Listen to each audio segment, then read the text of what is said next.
The First Annual Drukpa Council.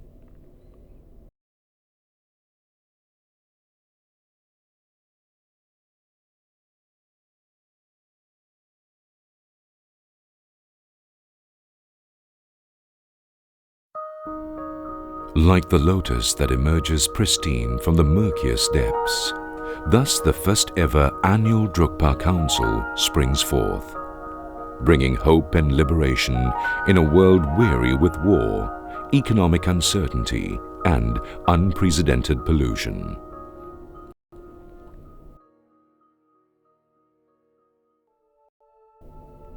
After Buddha Shakyamuni's parinirvana, his passing away from this world, countless schools of Buddhism flowered. Among them was the 800-year-old Drukpa Lineage or Dragon Order that has had a continuous lineage of masters who have mindfully postponed their own passage to Nirvana by becoming reincarnated again in order to help others find compassion and wisdom. The reincarnations of these masters are spread throughout Bhutan, Sikkim, Tibet, Ladakh, Lahaul, Kinnaur and Nepal, as well as other parts of the world. His Holiness the Gyalwang Drukpa shares with us his wish for the Annual Drukpa Council, or ADC. ADC is actually, Annual Drukpa Council. Actually, what I really was hoping and thinking and dreaming outcome of this is to unite all the masters of Drukpa lineage, and all the masters means the masters who are enlightened through the practice of this lineage, because the majority of the masters and majority of the teachers and even abbot, all are very much enlightened, but they got enlightened through this particular lineage. So by uniting all of them, also there is a great beneficial that we can sort of think of helping all other beings, and especially the devotees. We have a lot of devotees in this lineage, but unfortunately not many devotees, they understand very well about the lineage. They just devoted to the masters or the way of the way they lead their life, the way they lead their students and also disciples. They sort of get admired by the masters overall, but they really don't know very much the lineage. So therefore this ADC should be helping them to understand more about the lineage, and so that they will understand where these enlightened masters really come about, and also how did it work to get in somebody who is not enlightened, but of course they could manage to, and they successfully enlightened, how they could manage to themselves to be enlightened. So this is very important for entire devotees of this Drukpa lineage to understand, to of course Drukpa lineage followers to understand. And also this is the reason also I'm encouraging people to come and join us, especially those people who are claim themselves as a devotee towards the lineage. And overall, my wish and the wishes of Naropa, the wishes of Tsangpa Gyare and the wishes of Gunken Pema Karpo will be fully served if you could manage to come and join this ADC Annual Drukpa Council. And this First Annual Drukpa Council that is going to be held in Amitabha mountain in Kathmandu. The motivation is to, just to benefit the lineage, and through benefiting lineage, you are benefiting all sentient beings, because lineage, the Drukpa lineage, what we call it Paldan Drukpa, this lineage is very much oriented by the compassion and love, because the founder of this lineage, Tsangpa Gyare, who is the immediate reincarnation of Avalokiteshvara, and so the Tsangpa Gyare had tremendous motivation to help all the beings. So therefore, through helping this lineage and also through helping this ADC, joining in this ADC and supporting the ADC, you are supporting the action of benefiting others. So therefore, of course, the motivation should be helping others and liberating all sentient beings.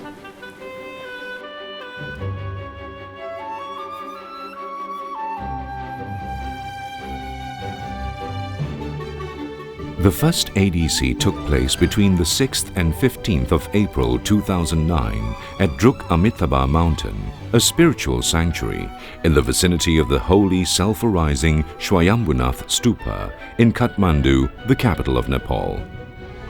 More than 60 great masters and about 10,000 participants from all parts of the world gathered there. The 9th Kyabje Kamthrul Rinpoche, Jigme Pema Nyingje, was its chairperson. Khenpo Shendrub Tenzin was the deputy chairperson, and Gyan Pemba Sering, the secretary general. Kyabje Kamthrul Rinpoche explains the purpose and the benefits of the ADC. So it will give them an opportunity to meet the masters and receive teaching from them. That is the main purpose of ADC. That's one of the main purposes. Second purpose is that there are many teachings, especially the oral transmission, teaching lineages which are disappearing. It is disappearing because maybe a great master in Bhutan has the teaching, but a master in India doesn't have. And because there's no sort of gathering, spiritual gathering like this, they cannot give their lineage to transfer each other. So if we have this kind of meeting, then we will know which lineages are disappearing. We can receive it from the ones they have, and those who don't have can receive it. That way we can also take care of the many spiritual practices which are on the verge of disappearing. So I would say these two are the main purposes. And then the greatest benefit that I can see to the public is that in this day and age it's very difficult to meet masters, especially a genuine master and great masters. So in this such kind of gathering, His Holiness Gyawan Drukpa, and if possible in future His Holiness Chekhyambo, and in all the great Drukpa masters that we have, this will be opportunity for people to meet them personally, receive teaching, ask questions regarding their daily spiritual practices. According to Kyabje Kamthrul Rinpoche, the first ADC chairperson, there are 3 highlights of this event. I think first highlight is, of course, to have more than 40 great Drukpa masters from Tibet, Ladakh, Karsha, Bhutan. Then the second highlight I will say is the relic, the relic of 4th Gyawan Drukpa Kunja Pema Kabo. When he died, in his heart, people found self-arising Chakra Samvara or Tesho Linke, which he had left to benefit all the beings, even after he himself had left for Nirvana or Pure Land. Bodhisattvas, and enlightened beings, they always pray that not only them but even their remains continue to benefit countless of beings. So this kind of relic that you will see is called the liberation by sight. The great holy pillars are called liberation by taste. Great teachings are called liberation by hearing, and liberation by sight, taste, and touch. So this, I will say, is liberation by seeing. Seeing liberation. That's one of the second highlight. The third highlight is there's two great Drukas of the lineage, especially this Gyewa Lorepa, who was a disciple of the Drukpa Council, the first Gyewan Drukpa, and from Lorepa founded the lower Drukpa order, which was said to cover the as numerous as the dust covering the earth. There were lots of followers in his time. So and he has been reincarnated almost after 700 years, or maybe he did reincarnate before, but maybe no one was able to recognize him, or maybe he came because now is the proper time, maybe because his teacher Dogen Sambayera has manifested to his Holiness 12 Gyewan Drukpa, so maybe he felt it is the time to come and serve his teacher of past life. Maybe that is the reason, I'm not sure, but that's one thing.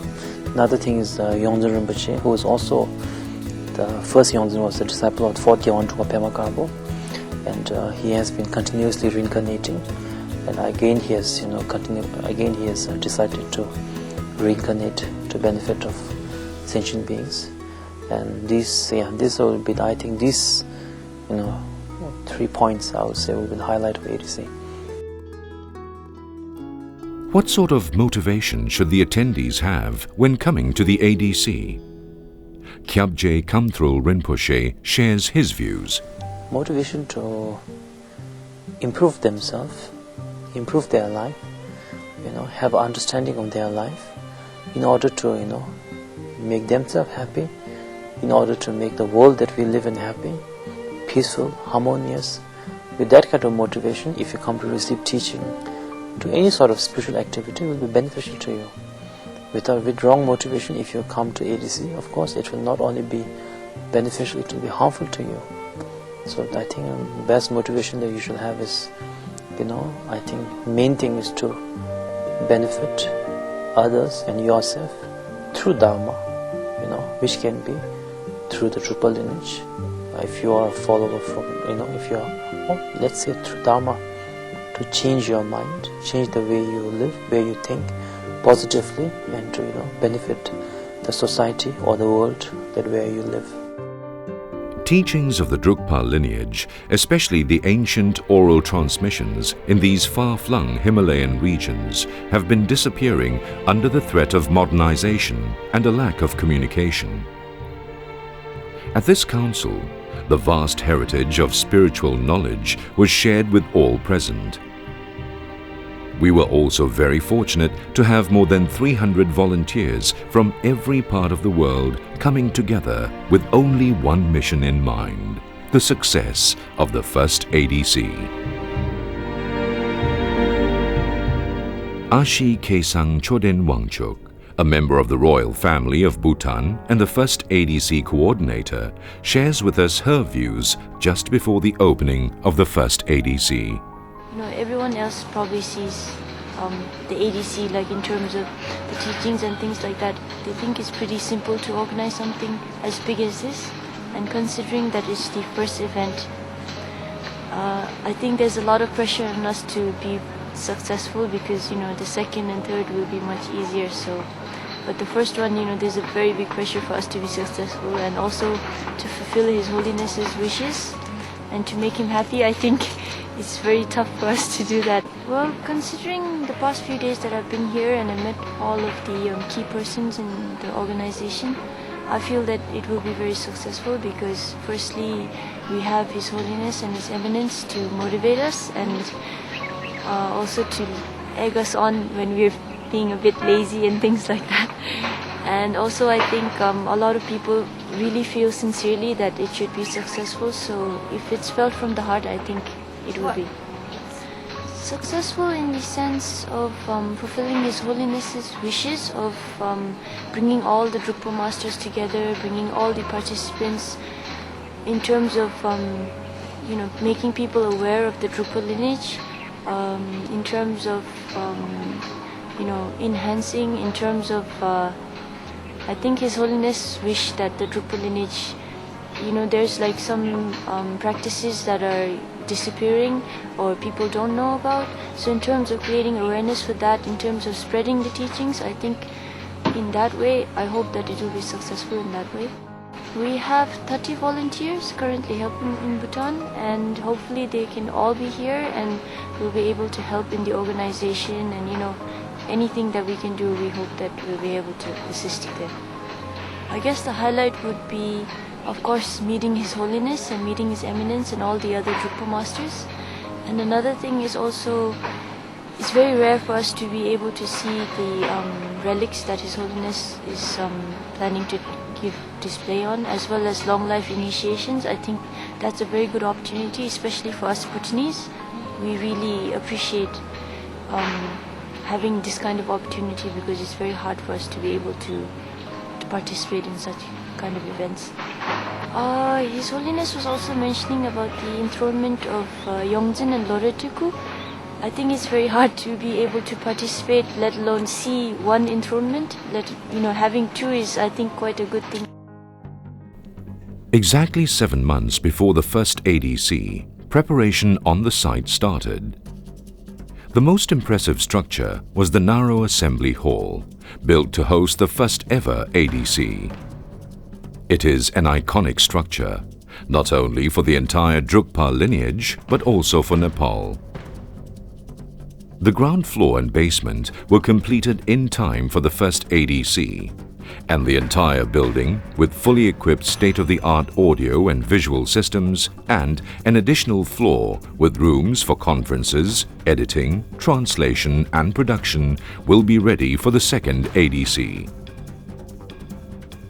The narrow assembly hall was built to host the first ADC, where the Drukpa lineage masters, their monastic and lay followers, will come together to share and rejoice in the spiritual beauty of the legacy that has more than 800 years of unbroken history.